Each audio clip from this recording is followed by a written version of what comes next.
welcome everyone here today. My name is Keith Mines, Director for Latin America at the Institute, and I'll be moderating this extraordinary panel. USIP was founded in 1984 as a nonpartisan, independent national institute dedicated to using tools of analysis, on-the-ground programming, and convening at all levels to seek peaceful resolution of conflict and to help nations and regions coming out of conflict to stay at peace. We have several hundred programs in dozens of countries with field offices in 16, supporting peace builders and initiatives.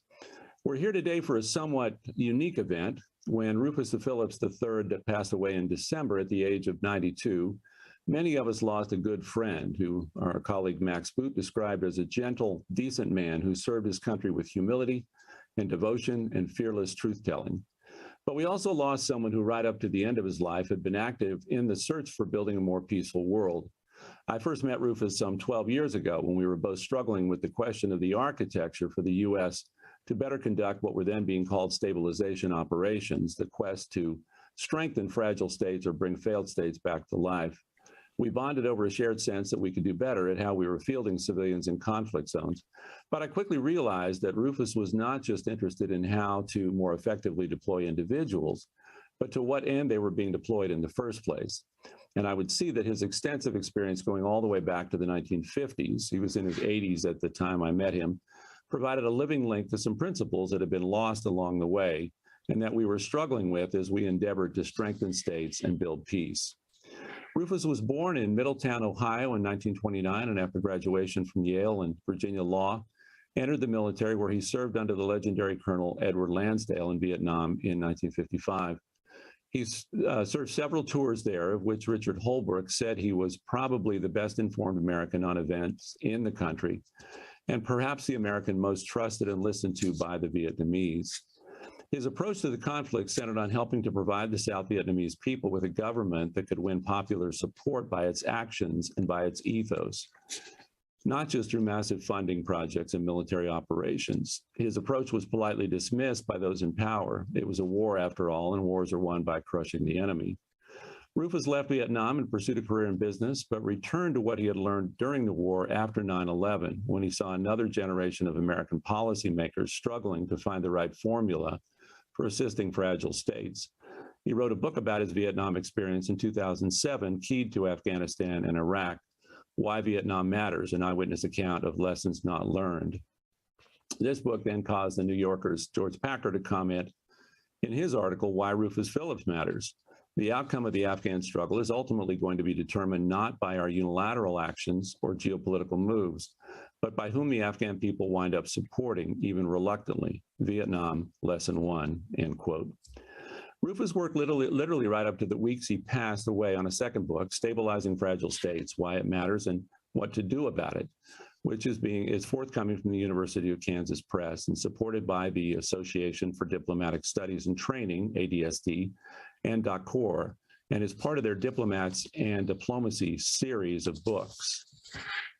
We will put in the chat a discount code from the publisher for pre-ordering the book for those that are interested.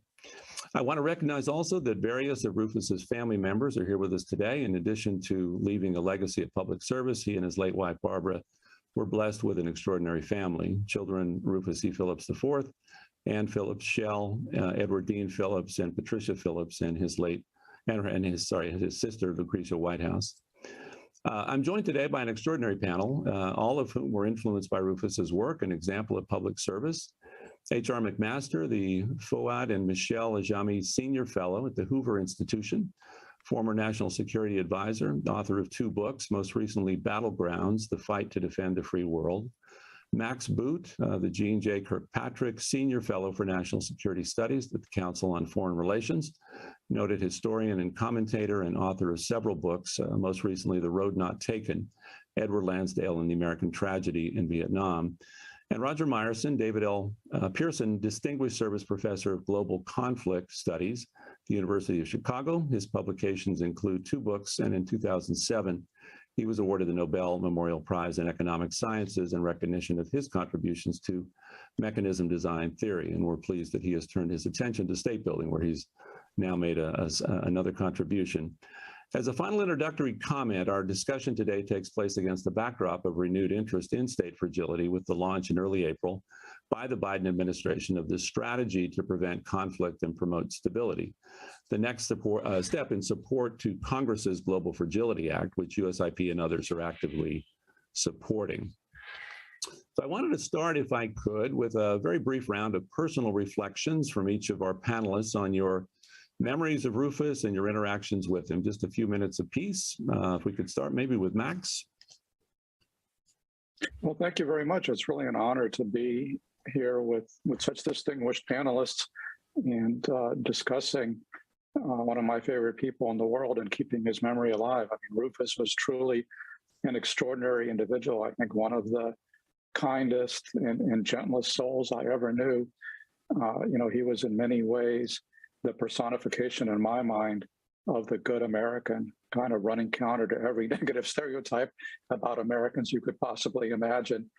He was somebody who treated people with empathy and respect and really believed in the ideals of the Constitution and the Declaration of Independence and really tried to promote those abroad, but not in a heavy-handed, overbearing, imperialistic kind of way, but in a gentle, loving, friendly, and brotherly kind of way. You know, I got to know Rufus around 2010, and, you know, just hearing him talk about his experience in Vietnam and his time with the legendary Ed Lansdale got me interested in Lansdale and led to my writing, you know, the book that you mentioned, which is a biography of Lansdale and grappling with his role in the Philippines and in Vietnam in the 50s and 60s. And Rufus was tremendously helpful in all of that. I mean, he spent countless hours with me going over the details of what he had learned. But one of the things that really, there's so many things that I found so extraordinary about Rufus, but among them, as you mentioned, was the fact that he remained engaged in the current debate and the current discourse right through, you know, his final days on this earth. And he was incredibly sprightly, had full of ideas, thinking about what we can do in places like Afghanistan, just as he had once thought about what we can do in places like Vietnam. And, you know, my conclusion from getting to spend time with Rufus and, you know, and of course his wonderful wife, Barbara, who sadly predeceased him, was that he was really the embodiment of what this country can and should be in world affairs. And that if we had more people like Rufus Phillips, we would probably be in a much stronger position strategically, because we would be able to actually exert much more influence in all these countries that we find so frustrating and problematic, because, you know, his approach is very hard to replicate, but it really involves getting to know the local people and becoming friends with them and gently trying to work with them to bring the resources of the U.S. government to bear to help them solve their problems. And that's unfortunately not the way we did things in the 60s, and it's still not the way we do things in most places. But, you know, I really think that Rufus's life is kind of a model for what we should think about and the kind of virtues we should try to inculcate in our diplomats, intelligence personnel, military officers, and others. Thanks, Max. Excellent. Roger, do you want to go next? I was going to say, I'm an economic theorist, so I wouldn't have been on a trajectory to meet Rufus Phillips, except that when the United States forces entered Iraq in 2003, and our country, our president promised to reconstruct Iraq as a sovereign democratic state. The theoretical question of how do you get organized and how do you do a mission like that, democratic state building or stabilization assistance, how is that done? It engages us with questions that are absolutely fundamental to social science, and that's why I got interested in what was, for me, just academic pursuit, but was for Rufus Phillips a lifelong advocate. I really only got to know him at a reception in Washington, D.C., where H.R. McMaster was the speaker. But 2 years ago, when he was 90 years old, Rufus Phillips participated in a conference on stabilization assistance that I organized. It was a Zoom conference, 2 days of intensive meetings. And when the meetings when we were done, people gradually dropped off, and I, as host, stayed on. And the last person to drop off was the oldest participant, Rufus Phillips III. And I had, I think, 20 to 30 minutes of just the two of us chatting online, and it was great. And we corresponded then. I admired the work that he was doing in the book, the book that he has finished, which we are celebrating today. Let me say, you know, in thinking from 2003 until I, met him a couple of years ago, I wasn't influenced by him. I didn't really know very much about him. I was reading of other things and other people and studying and thinking, and I was gradually developing a theory of how we would tell the foreign service professionals among us, how a theorist would advise to structure an intervention. What I want to testify to right now about my relationship with Rufus Phillips is when I finally read his Vietnam book, I learned he did it in 1962 exactly the way my theory said. I had come up with this idea that based on, as a pure academic theorist, that this was the right way to do it. And I would say the only difference between what I had been theorizing and what Rufus Phillips' Office of Rural Affairs in 1962 is that in my theory, the people at the top policymakers would have known that the head of this network for decentralized political engagement throughout, in this case, South Vietnam, the target nation, which were trying to support a new political system, they would have known that the head of that agency was the most important person to guide them on all strategic policy making with regard to the mission. And in fact, as we can talk about later, when Rufus Phillips, in fact, came home to Washington, D.C., not because he was called to testify at the White House, but because his father was ill for family reasons. But he did go, because he's from Virginia, he did go to the White House. He was often told not to speak unless spoken to, and the United States did not. And President Kennedy asked him to speak once. That was good, but his words couldn't prevail against more authoritative speakers in Washington, and the United States intervention in South Vietnam went in a different direction, and the rest is history, isn't it? Roger, thanks. Thanks. HR?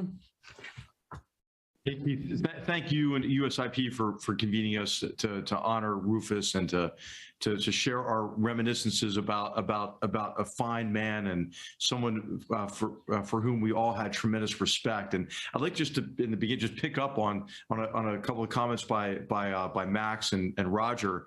I think the most important word that Max said in that beautiful tribute to Rufus was the word empathy. And I think that's what Rufus had: empathy, the ability to view complex challenges and opportunities and competitions from the perspective of others. And then Roger, as a theorist, I mean, I'm reminded of the old joke that historians often tell about political scientists. No offense to any political scientists here, is that okay? Political scientists will say to a historian, all right, okay, that works in practice, but does it work in theory? But Rufus was he developed his own theory, right? His own theory of how we can prevail in complex competitions, but how we can work together with others to build a better future for generations to come. And what he understood is that ultimately these competitions were political. They had social and cultural and other dimensions to these competitions. But ultimately, to build this better world, we had to achieve a political outcome consistent with our mutual interests. In this case, maybe the United States and the South Vietnamese people, or the United States and the Afghan people, or the Iraqi people. And so I really appreciated Max and Roger's comments and reminiscences about this fine person. So you asked Keith when we first met. We met in 2008. I was given one of these kind of crazy missions that I would get as a colonel, which was to develop a strategy for the greater Middle East, for the CENTCOM region. And of course, this is during a period of presidential transition and a period in which many Americans were raising questions about the degree to which we should sustain our efforts in both places, in Afghanistan and in Iraq. And Rufus and I hit it off from the beginning. I mean, 40 years earlier, he had an experience, I think, that was quite similar to mine, in that policies developed in Washington were based on fantasy, right? They weren't based on the reality in places like Vietnam or Afghanistan or in Iraq. And of course, being in the midst of a protracted counterinsurgency wars in Afghanistan and Iraq, we had a connection with each other, and then he shared with me, the insights that he had in his first book, in his book on Vietnam, in which there were striking similarities in how our leaders had misconceived the nature of the wars that we had both observed, and what struck me about Rufus immediately are his insights, his wisdom, but how all of his insights and his wisdom were tempered by humility and empathy.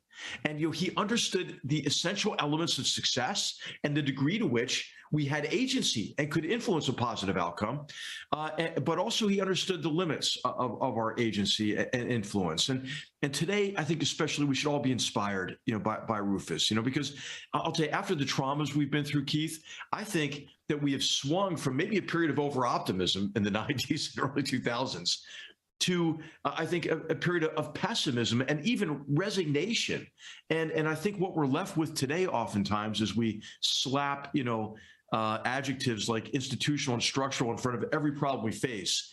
That leaves, I think, Americans these days with a toxic combination of resignation and anger. And what Rufus was somebody who could bring people together to have meaningful, respectful discussions about the challenges and opportunities we face, and then also help all of us understand better how we can work together, right? How we can work together to overcome those obstacles, to take advantage of those opportunities and build a better future. So I think maybe today, this session will be a success if we all resolve to live well, to cherish the freedoms that we enjoy, and to be more like Rufus Phillips as citizens. So thanks again, Keith, for the opportunity to be with all of you. I look forward to the rest of the discussion here. Great, thanks. That's super. Yeah, I would just say in my experience, the one thing that I think was unique immediately about Rufus was not being satisfied with where things were, with believing that we could do better. And I think that was, he dove right into the resignation and the despair that was swirling around in the mid 2000s and just didn't accept it. He said, there are answers to these things. We can do better. I was quite inspired by that. And it kind of helped me to up my game a bit as well. So let's go into some of the substance of his book and of the what it was that he was presenting. So Max, let me start with you. Your encounters with Rufus led you to write a book on, as you mentioned, on his mentor, Ed Lansdale. Phillips refers in his first book to what Lansdale described as the X factor, the human political side of the war. He says the official American view of the war missed the single most influential component, a South Vietnamese political cause worth fighting for, while the enemy, the Viet Cong, framed every action as furthering its political cause against colonialism and feudalism and for unification. We underestimated the motivating power of Vietnamese nationalism, while this conflict was at its heart a political one, a war of ideas and of the spirit. Could you share a little bit about how Rufus and Lansdale intersect, what they believed about strengthening failed and fragile states that was different than the conventional approach? And if you have insights as to why this hasn't been heeded, would it have made a difference if it was? Well, the X factor, that came from a briefing that Ed Lansdale gave to Secretary of Defense Robert McNamara around 1962, where McNamara, as you know, former CEO of the Ford Motor Company, Harvard Business School, WizKid, et cetera, loved to play with numbers. And he was trying to reduce the conflict in Vietnam basically to a matter of arithmetic. And he called in Ed Lansdale, who was one of the foremost Pentagon experts on Vietnam at that point, having basically helped to create the state of South Vietnam from 1954 to 1956, and said to him, Ed, I need some help with some factors here. Can you help me, come up with figures for, all these various things? And Ed Lansdale said to him, well, I can do that, Mr. Secretary, but you need to keep in mind the X factor. And so, McNamara writes down on his graph paper X factor and says, okay, what's the equation for that? And Ed, sorely disappoints McNamara by saying there's no way to compute it.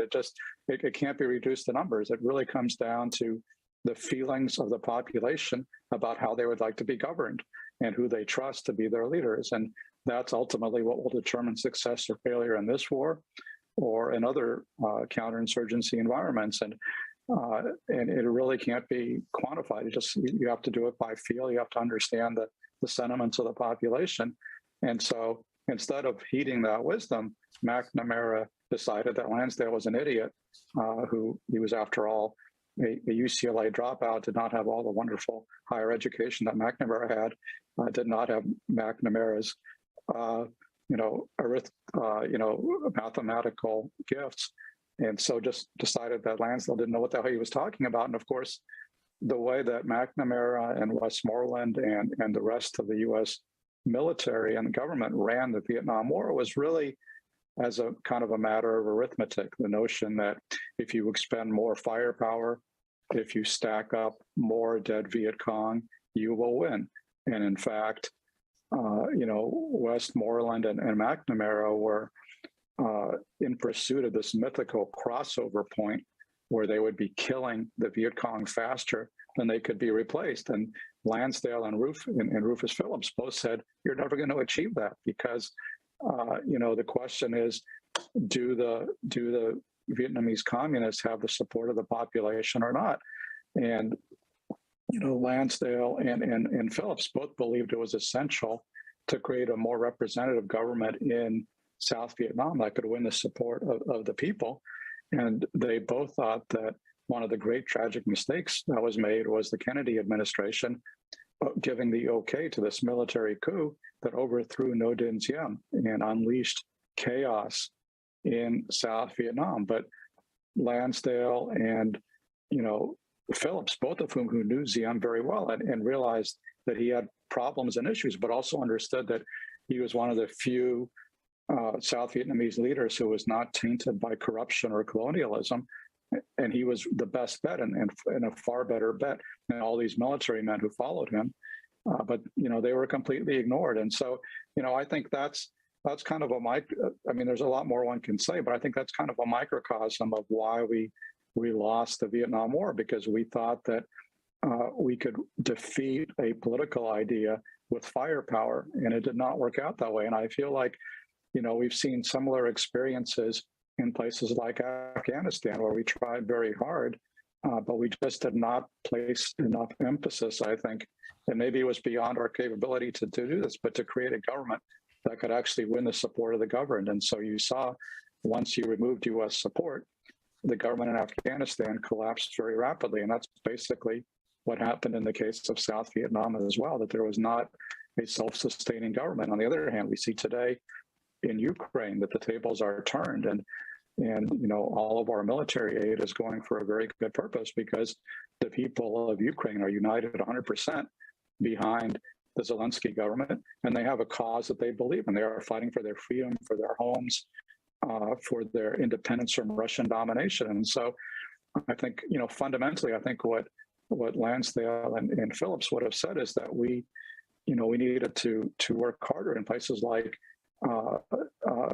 Vietnam and Afghanistan to give the people a cause that they could support, instead of simply focusing on what we were against. They weren't focusing enough on what we were for.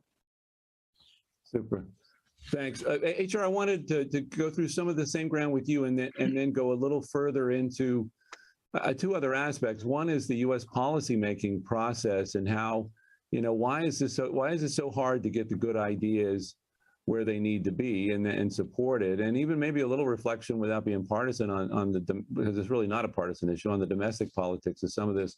But I noticed that, in your book, you were onto this, I think even before you met Rufus, if I'm thinking about the publication of your book, because your first book on Vietnam, you said, on the tragedy of decision-making in Vietnam, you said McNamara viewed the war as another business management problem, exactly what Max just shared, that would ultimately succumb to his reasoned judgment and others' rational calculations. He and his associates thought they could predict with great precision what amount of force applied to Vietnam could achieve the results they desired, and they believed they could control that force with great precision from halfway around the world. They forged ahead oblivious of the human and psychological complexities of the war. So you reach fundamentally the same conclusion, again, I think independent of each other. But as you channel that, and I was glad Max mentioned Ukraine, because it is interesting that, 8 months ago, we say we're never doing nation building again. And then here we are in the middle of effectively a nation that was built up, at least to the point where it can stand up against not only our greatest adversary, but the greatest adversary of freedom in the world today, stand up and on behalf of, frankly, all of us. So really quite an interesting distinction between the catastrophe of Afghanistan in the summer and now standing up, Ukraine standing fast in the spring. But any comments on, again, a little bit, if you have some thoughts about how this is, you've worked the policy process at every level, literally. So how do you see this in terms of policy and how decisions are made? Is it at the whims of who happens to be there? How is this done better? Hey, thanks, Keith. I think both political parties, leadership from both political parties across multiple administrations have displayed an extraordinary degree of strategic incompetence. And it's incompetence that I think can only be corrected through, again, Rufus Phillips's empathy, his ability to view these complex challenges and war through the perspective of others, including enemies and adversaries and rivals. And this is what Rufus understood, whereas many Americans like Robert McNamara thought mainly about change in the character of warfare, or change that he could impose with his new management techniques and the integration of new technologies. What Rufus understood, I think, were continuities in the nature of war. The historian Carl Becker observed that that memory of past and anticipation of future should walk hand in a happy way. And what Rufus could do is balance this sense of continuity and change. And he was particularly sensitive to the political dimension of war, right? And which is a continuity in the nature of war, as well as war's human dimension, as well as war's uncertainty because of the interaction between opposites, right? The opposite sides in war. And then, of course, war is a contest of wills. And I think that Rufus's approach in his excellent book that he published, or that he delivered prior to his death, Fixing Fragile States Matters, his analysis is very consistent with what Thucydides said about war 2,500 years ago, that what drives conflict, what drives war, is a combination of fear, honor, and interest. And Rufus's experience, his research, and his analysis led him to the conclusion that ultimately all efforts in war have to be oriented on achieving that political outcome. But his message in the book is critical, right, as it should be in connection with Vietnam, Afghanistan, Iraq, and so forth. But it's also hopeful, because what he shows in his analysis, in the Colombia example, other examples, is that the United States can be effective in strengthening the political outcomes, overcoming challenges to security if they're partnered with a government that whose interests are aligned with ours, but mainly has legitimacy with its own people, and security forces, as Max alluded to, who are motivated, right, again, by fear, honor, and interest, to fight against an insurgency or those who are undermining security. So, I think that what you're getting to, Keith, is really the main cause of our strategic incompetence. I describe in this last book as strategic narcissism, the tendency to define the world only in relation to us, and assume that what we do, right, what we decide to do or not do, is decisive toward achieving a favorable outcome. Rufus understood, hey, that others have agency, others have authorship over the future, including our partners, those who we're working with, but also our enemies, adversaries, and rivals. Super, thanks. Thanks. And in the U.S. bureaucracy, I mean, where would change reside? I mean, if you could. Well, I think it's in the bureaucracy. It's in universities. It's in institutions like yours. I mean, fundamentally, I think this is an issue of education. I mean, who studies military and diplomatic history anymore. I mean, not very many people.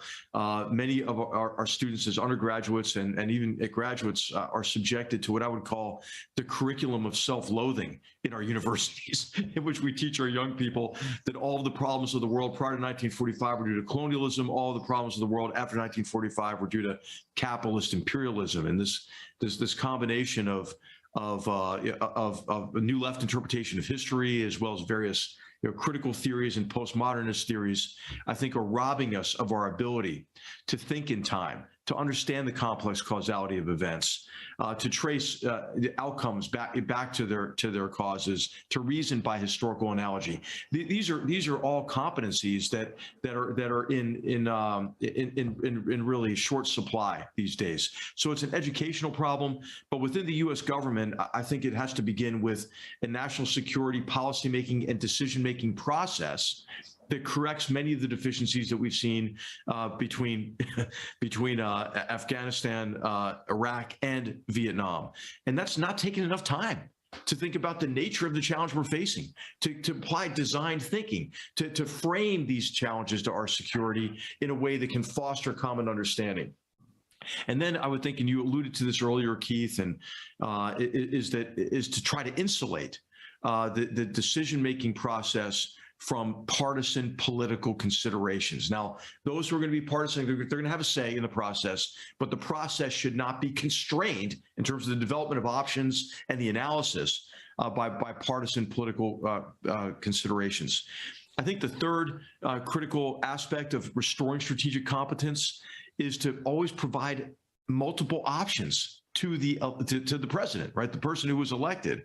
And it's in the comparison of those courses of action, those options, that you can draw out the relative costs and consequences and take into consideration longer term considerations. And so I think these are the important aspects of this. I think there has to be an effective national security decision-making, policy-making process that does this for a president, but it all begins, I think, with what the historian Zachary Short coined this term, and I've been using it and borrowing it from him. It's strategic empathy, a quality that Rufus Phillips certainly had, and it's I think a key source of his wisdom. Tremendous. Thanks. Roger, I wanted to turn now to the same themes, but in a kind of a different direction. I know Rufus and you shared a rare focus on the local issues in state stabilization. And like him, you've written extensively about the need to get development and political officers out into the field to help build support for a new political arrangement from the ground up. And we'll put a couple of your papers in the chat so people can pick those up.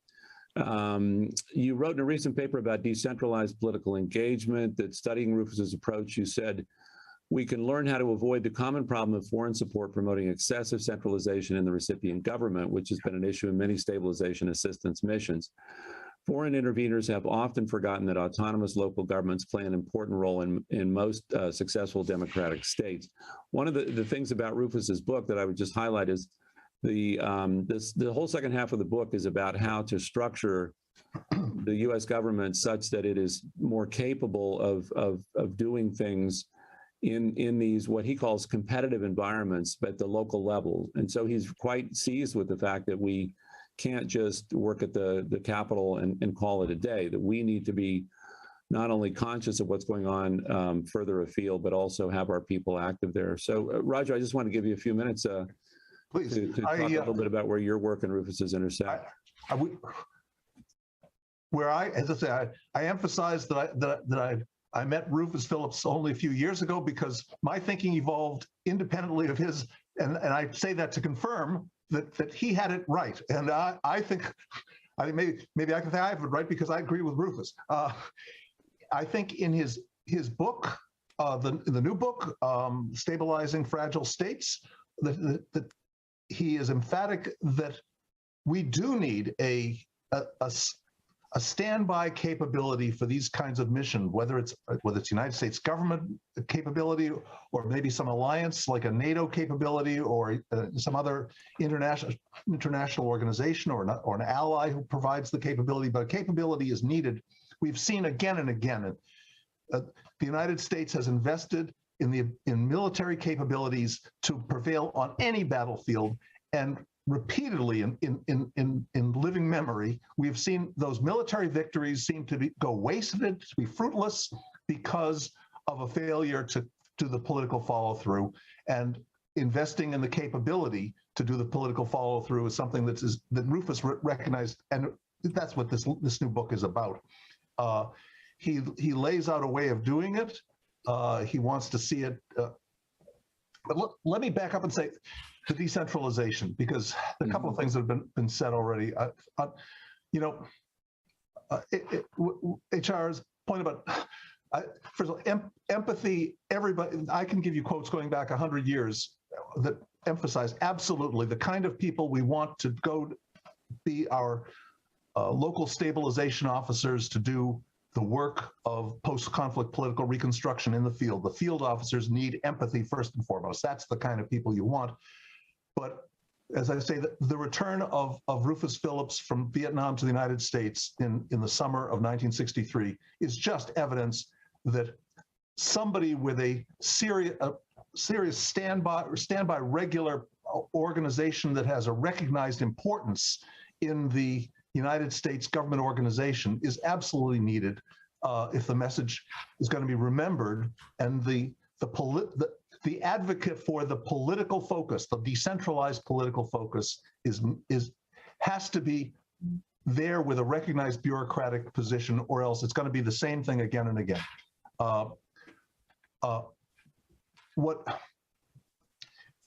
The phrase strategic narcissism was used, and I like that, but I want to suggest, Americans are people too.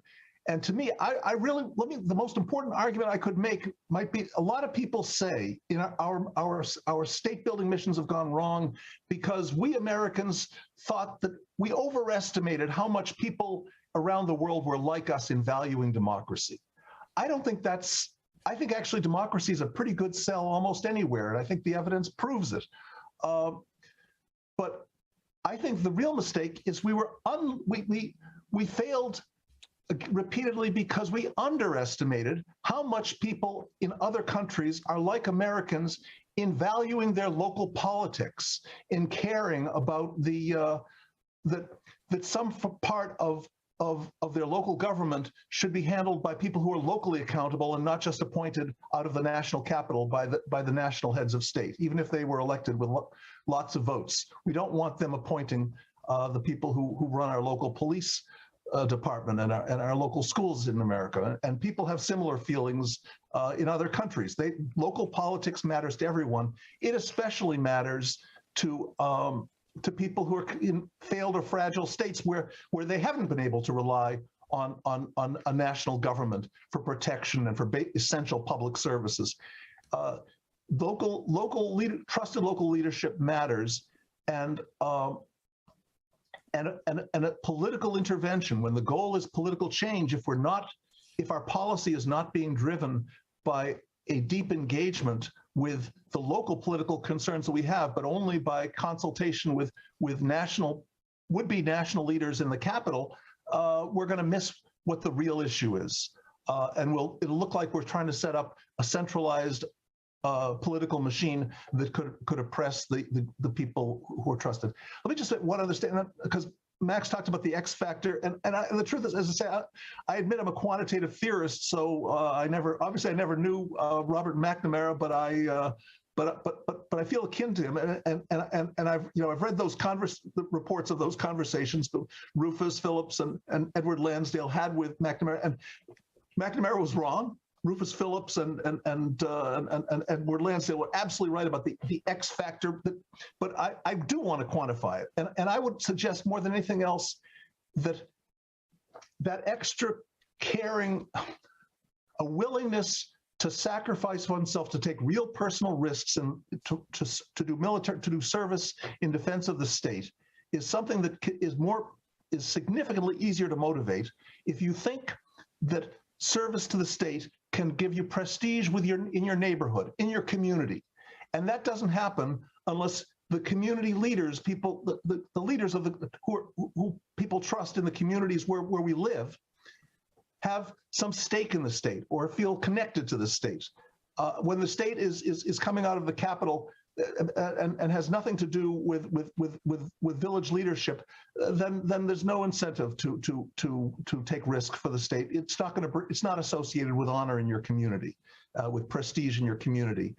And let me just say one on Ukraine. Simply want to remind people, many may not know, that after since 2014, since Russia started nibbling at the eastern and southern parts of Ukraine, the Ukrainian government in Kiev got serious about local decentralization reforms that they've been kicking down the road. And you'll hear in reports of local mayors regularly, when you hear about the battlefield front, they'll be quoting the local mayor. Many of those mayors didn't exist.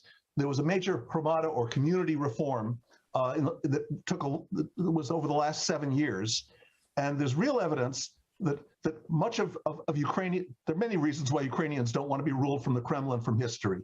And you can see that. But one of them has to do with the fact that the Ukrainian state has reached out in the last 7 years in a way that they weren't before.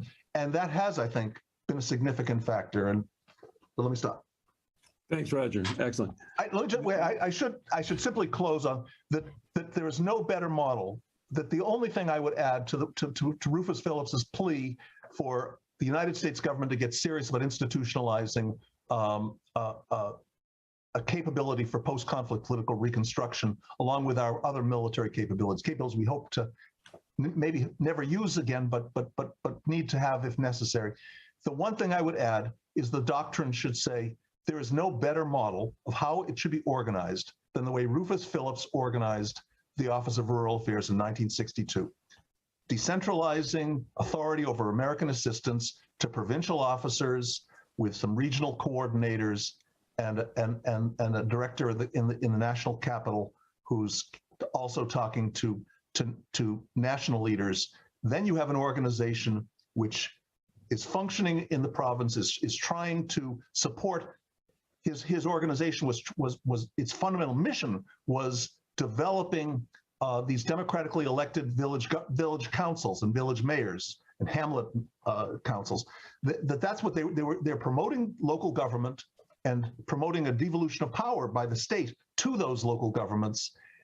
And now you have a group of U.S. officers in the field who are in the who are engaged with the political problems of every part of the country, and they should be given the resources and they should be consulted on the strategic decisions of the mission. And there's no better model than the Office of Rural Affairs in 1962. Thanks, Roger. Well, we're astoundingly right on time. We have about 15 minutes for Q&A. I'm getting some questions already, so I just let you know the question chat thing is open if you'd like to put a question in there. We've kind of stacked the deck here. We're all kind of pro Rufus Phillips, so if there's critics out there, we're happy to consider something we might be getting wrong here. Let me start with one that came in. This is actually from Rufus's brother-in-law, Sven Kramer. He said, Rufus Phillips often said that the advice and assistance work he proposed for the U.S. was not to be a subset of military policy, but a neglected yet vital, politically, culturally sensitive part of an overall U.S. security foreign policy strategy. And the point being that military can't just be it can't be the dominant factor, that the overall strategy has to include this other key component. In that larger historical context, he was very much aware that major ideological challenges like jihadism, communism, etc., exploited vulnerabilities and intensified internal security and stabilization challenges. His policy focus was not on toppling a regime or demanding immediate democracy, the kind of overreach that ended with abandonment in Vietnam or Afghanistan, but building on it effectively and in partnership over time. So he asked, where could his approach best be applied in the world today among the vulnerable nations of Latin America, Africa, or the Middle East, or where is it most lacking? And another question came in that's in the same vein. Let me just repeat this so we've got this together from Muhammad Mansour Musa. He just said, how can the legacy of Rufus Phillips be implemented in modern day conflict management? So if I could just use one example that Rufus uses, and that was, and it goes to another question about the mix between military and civilian instruments of power, but it was, he was quite seized with the mission of Ambassador Bullington in the Casamance region in West Africa, where he is with a small team of diplomats, just using a few modest tools, was able to negotiate a peaceful solution to a longstanding conflict. So again, in Rufus's mind, as Max points out in his earlier book, actually, it's not all about just the heavy hand of the military. It's often about the softer side used more effectively. But let me just throw that out. Max or HR, anyone? Where in the world would this be ripe for application? Hey, well, Max, I'll make just a short comment up front, and you know, and Max writes about this in his books as well, and his book on insurgencies. Mm-hmm. You know, the key, a critical test of strategic competence is whether you can integrate all elements of national power and efforts of like-minded partners oriented on a well-defined and commonly understood political objective. And we have demonstrated our inability to do that. In fact, you know, how about just meeting the lower standard of making sure that what you're doing militarily doesn't cut against what you're trying to achieve politically and diplomatically? Think about what we did in Afghanistan. Right, we handed the Taliban, here's the schedule for our withdrawal, and now we'd like to negotiate an outcome favorable to us after we told you that we're leaving on this timeline.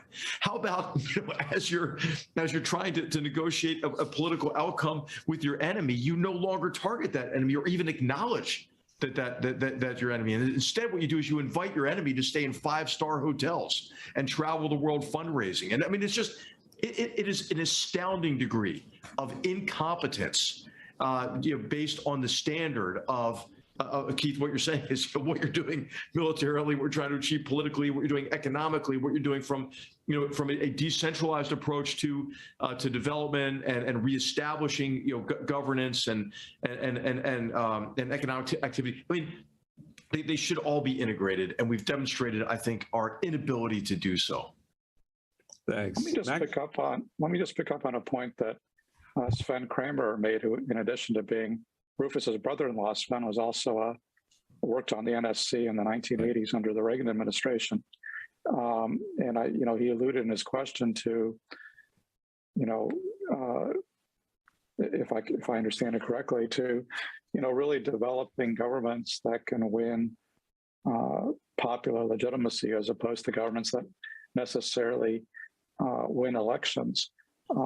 Maybe that's a little bit more my own spin than his question, but I guess that's the prerogative of the person answering the question. I'll take it in the direction I want to take it, and I think that is a valid point, because I think there's a tendency to the extent that U.S. policymakers recognize that legitimacy is a problem in countries where we're trying to provide security assistance. Legitimacy usually translates into holding elections.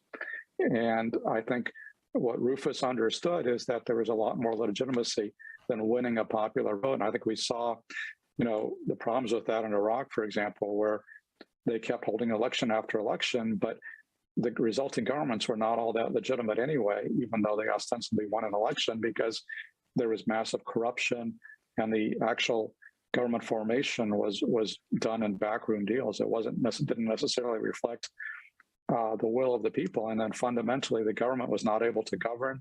It was not able to provide basic services. It was not able to stamp out massive corruption. I mean, this is, I think, essentially what hindered our military efforts so greatly in both Afghanistan and Iraq.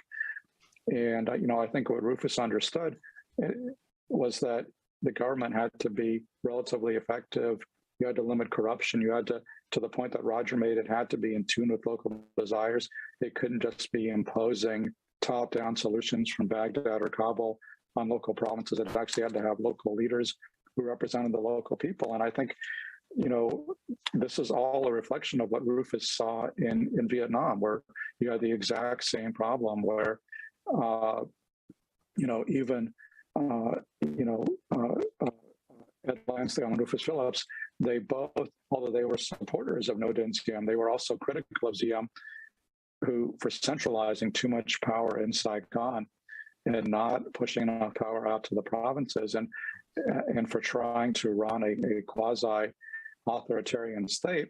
But they were also able to make these fine judgments where they understood that, imperfect as Ziyam was, he was still going to be more legitimate and more effective than these military rulers who came after him, who replaced all of the. One of the tragic things that happened after Ziyam's death wasn't just the removal of the senior leadership in Saigon, it was the removal of all the provincial governors, all the district governors, so the entire leadership. Imagine what happens in the United States if you change not only the U.S. administration, but you get rid of every governor, every mayor, and every town around the country. Imagine what kind of chaos would result from that. And that's exactly what happened in Vietnam, making it essentially ungovernable.